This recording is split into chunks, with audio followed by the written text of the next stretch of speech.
This is a channeled message about a spiritual gift that your higher self wants you to know about. It's coming online right now at the forefront of your consciousness.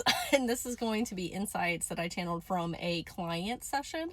And she gave me permission to share in case it supports you on your journey as well. So you're going to want to save this video so you can come back in the future. And I'm going to be saying this over you as though it is your own reading, so that way it goes in your subconscious at a more expansive level. The reading from my notes, so I stay on track. So when I went into your energy field, you were sitting on the grounds.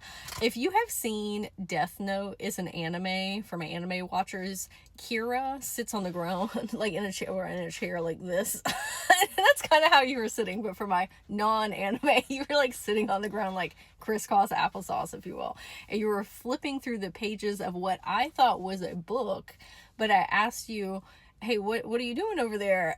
And you said it's actually a photo album that I'm looking through. So if you have ever seen one before, when you open them and there's a page and it has like 4 different slots for like Polaroid photos that you would put in, each one of the pages represented a different season. So page 1, we have spring. Page 2, we have summer and fall and winter and so on. So it went in that consecutive order. And these pictures were actually memories that you have been holding on to throughout your life. Not just this lifetime, but like multitudes of incarnations, where we're going to get into that in a second. I said, why do you think that you are memorializing these memories? And memorializing means to preserve the memory of. And you said, I am a season turner. So we're about to get in some witchy energy. So I had this game and it was called Wild Flowers. It's fantastic. Highly recommend it. It's WYLDE.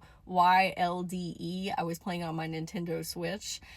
And not to spoil it, but in one chapter of the game, every time the seasons need to turn, all of these witches in this coven come together and they give offerings to like the earth and put it in this cauldron, and they do this ritual and then it turns over. And that's kind of the imagery that you were giving me of what you're doing with this gift. So, well, can you take me to go look at your soul map?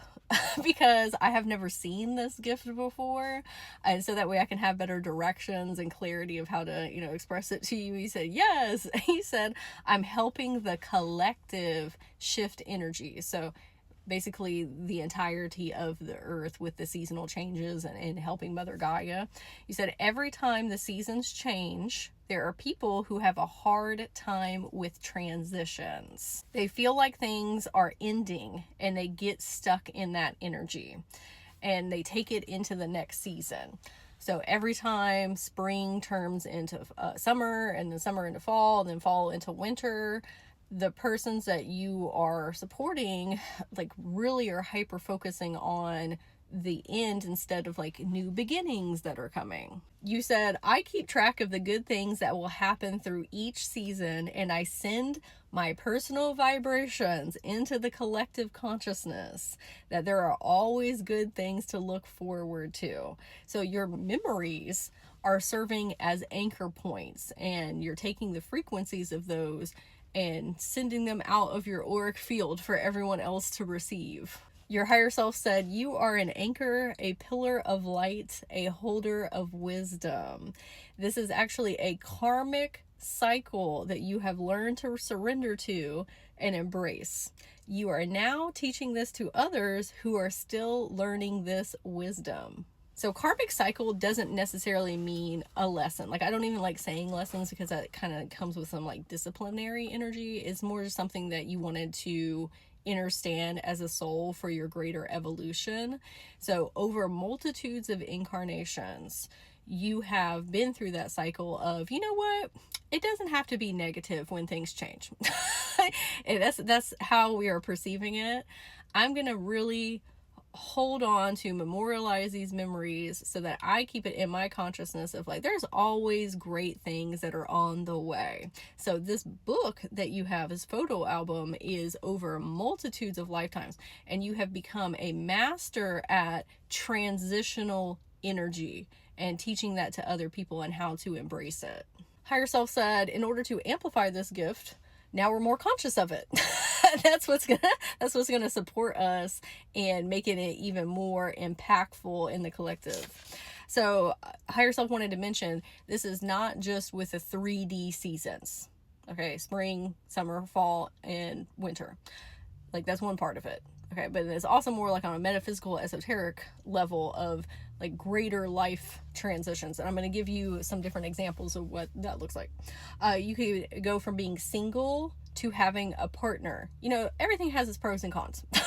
Okay, but go from single to being partnered, or partnered to divorced. We can go from having a career to retiring, having to close down a business because it's not working, but now you have the space to go into a new venture. You can go from having no children to becoming a parent to empty nest syndrome, you know, where they're out of the house. Some people have a much more difficult time because they get stuck in the energy that was before and they have a hard time surrendering and letting go. So you come in and serve as a ray of optimism and positivity from your own life experiences in this lifetime and the multitudes of lifetime, and say, hey, let me showcase to you what potentialities are available for you. But those are only available for you if we're pouring energy and attention into them, of like, oh, these are all the incredible things that could happen for me. But sometimes people need you to be given a prompt of what those things could be. Again, you are the season turner. I'd love to hear in the comments if any of the symbolism was a synchronicity for you, like the photo album, the seasons, or supporting with transitions. And if you really love channeled messages like this, I have a 21-day challenge coming up. I'm super excited. It's called Say Yes to Magic. And this is where we're going to reawaken enchantment in everyday life. And again, it's called Say Yes to Magic, the 21-day challenge. You can join us in my bio. And as always, I'm wishing you and your inner children an absolutely magical day.